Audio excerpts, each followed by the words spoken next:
Wait lang guys, may gusto lang akong sabihin sa inyo. Pressure is not the end.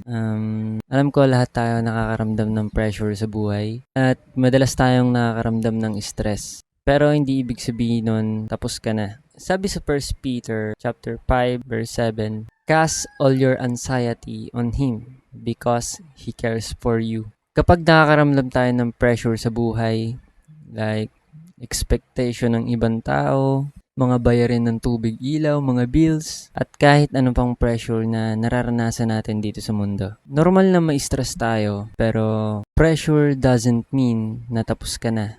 At kung minsan nga yung pressure, ayan yung sign na gumagalaw yung Diyos sa buhay natin. Alam mo yung kapag nagluluto tayo ng popcorn, di ba?